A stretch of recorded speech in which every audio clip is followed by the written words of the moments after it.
Hey guys, it's Radhika. So, if you haven't seen any of the videos up until now, I'll give you a brief introduction about myself. I am the Assistant Director of MCAT Prep at Prep 101, and I've been teaching the MCAT for about 5 or 6 years now.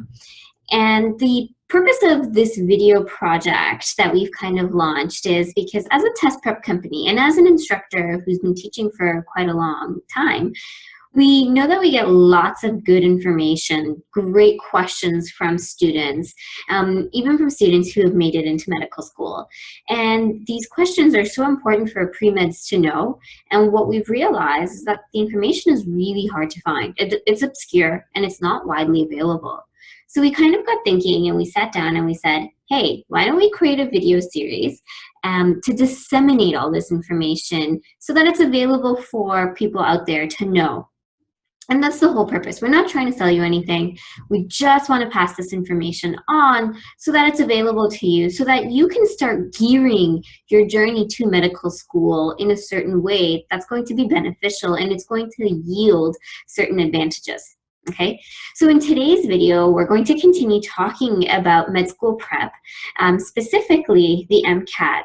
And what we're going to talk about in this video specifically is just what makes the MCAT relevant first, and then second, how it tests certain skills that are important for medical school or future physicians.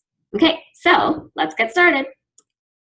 Okay, so what does the MCAT test?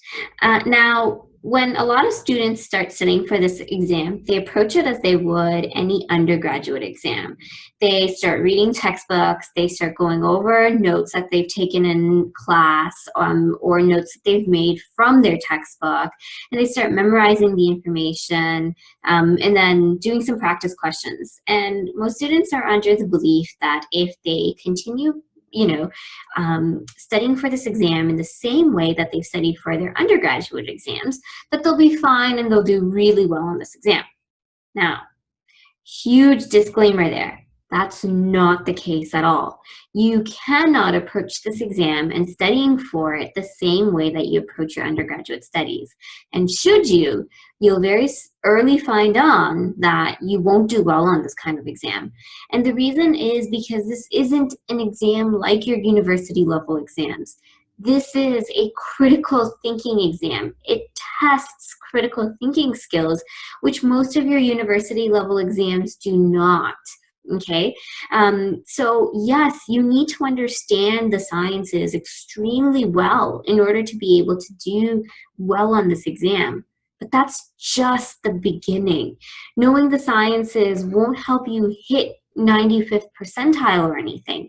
It's about knowing the sciences so well that you're able to apply certain concepts to novel situations, to novel contexts.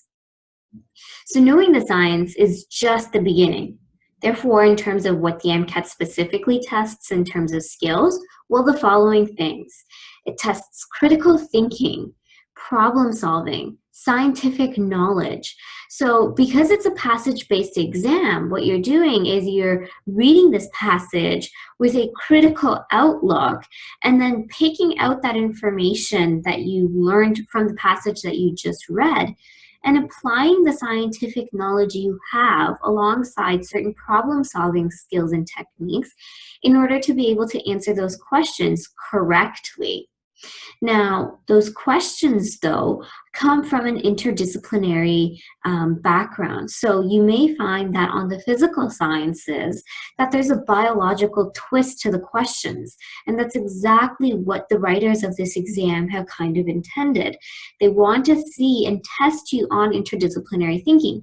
You're not keeping physics standalone from general chemistry. They will really want to see that can you merge all the sciences together? Can you think in an interdisciplinary term? Because this is what you'll be doing in the rest of your life, for the rest of your life, should you become a successful physician. They're testing reading comprehension. They're throwing passages that are dry, that are full of detail, full of information, sometimes numbers and statistics, formulas, equations. And they want to see if you're able to pick out the right information while not getting bogged down by the detail.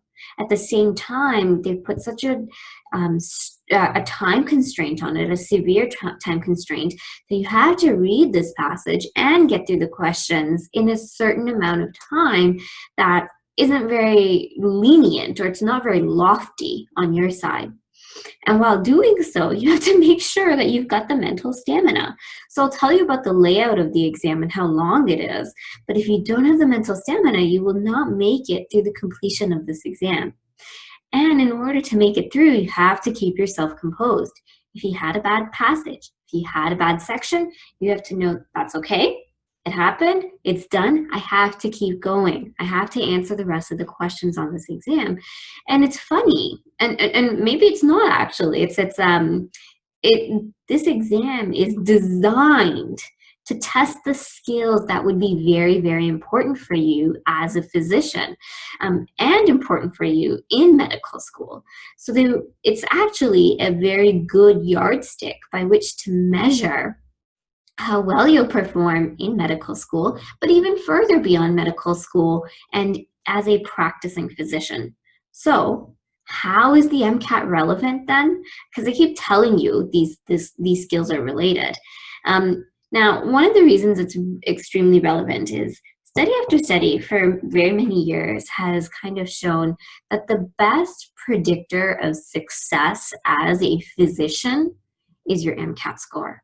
So it's not your GPA, it's not the type of extracurriculars you were involved in, it's actually how well you did on your MCAT score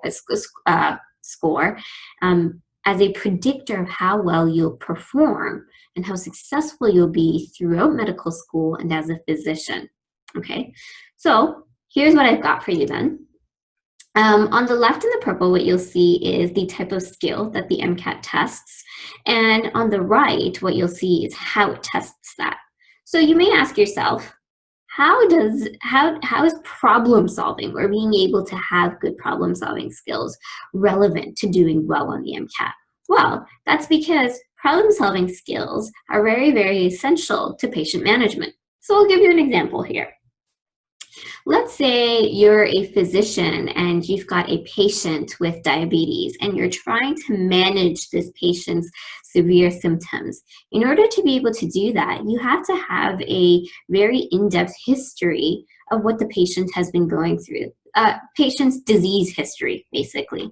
You have to know about comorbidities. You have to be able to describe the right plan of action, the right treatment, or be able to maintain that plan of action for very many years. And in order to be able to do that, you have to take a big look, like a larger picture look, and it requires lots of problem solving skills. You have to take into consideration all the individual factors that may affect this person's health and lifestyle, put them all together, and then come up with a cohesive plan based on all of that detail. So problem solving skills are extremely crucial for patient management. Going further, critical thinking. Well, the whole exam is a thinking skills exam. So how is critical thinking going to be relevant to you as a physician? Well, I'll give you another example. What you want to ask yourself here is, what is causing the symptoms? So let's say you have a patient come in with a variety of symptoms that are presenting themselves, and summing together all the symptoms, you seem to not be able to pinpoint it to one disease. And at that point, you have to take a deeper and more critical look and say, hey, is it possible that although it's very uncommon that my patient may have a rare disease, can I put these symptoms together? Can I find a pattern to figure out if there's something underlying that's going on here that's rare, and perhaps I'm just not looking at it because it's rare? And then taking all of that together, taking all those symptoms together, maybe making a diagnosis for a rare disease, can I therefore describe a treatment plan? Can I prescribe a plan of action? Okay, so science knowledge. Now, this one is a bit of a given because you're making informed decisions. So the MCAT's very relevant because in order to be able to answer questions correctly on this exam, you have to have stellar scientific knowledge. But it goes way beyond that. The scientific knowledge will only help you understand the passages. Now you have to apply the information that you know, the information that the passage presented, and then be able to answer those questions correctly. So when it comes to making informed decisions, you're not just reciting the stuff that you know, you're applying the stuff that you know. And that's exactly what happens when you're studying for the MCAT and writing the MCAT. Elimination. Now, elimination is something that people don't really think of, but it's so crucial to this practice. What is not causing those symptoms? So when a patient comes in with, a complex array of symptoms that they're presenting, and you're trying to attribute it to some sort of a disease or an illness, and there's one or two symptoms that are just not fitting in, and you don't give them the right diagnosis because of these symptoms, you have to be able to say, hey, I got to eliminate these symptoms from my study because this patient does have this underlying disease, but these two symptoms are outliers. They're as a result of something else. And therefore, when I come up with my diagnoses, I'm going to eliminate these symptoms from the running. I'm not going to consider them. And that is a very difficult call to make. And it goes back to why that critical thinking and that scientific knowledge is so key. Time constraints. So time constraints, I think, are a given as well because you're going to be making split-second decisions. Now, let's say you're a surgeon or you're an ER doctor and you have a patient who's you've got to make a decision or they're going to bleed out on your table. And you don't know 100% as to what that decision is going to lead to. But if you do not make it, that patient may not survive. So split-second decisions are so crucial, and you have to make them under severe time constraints, which is kind of what the MCAT mimics as well. Going forward, passages. Now, everyone always says, oh, why is this a passage-based exam? What exactly am I learning? Why can't they give me multiple choice exams or I'm just applying my information? Well, it's weird how uncanny the resemblance is between reading a passage and picking out that information and going through patient information through perhaps a verbal conversation or through reading a patient chart. Now, what you're trying to do is disseminate and pull out all the information you need in order to diagnose that patient. Or in the case of the exam, read all the information presented in the passage and pull out all the information you need only to be able to answer the questions while ignoring or setting aside the extraneous information. And that's not something that comes easy. A lot of us who are trained in the sciences like to read for detail. We like to memorize passages. We like to recall that information that we've just read in a passage. And it won't help you very much here because you've got a few minutes at best to be able to read that passage and answer those questions correctly. So going through this dense information only to pick out key pieces of information that are important to do your job is exactly what those passages serve to do. So this is what the MCAT tests.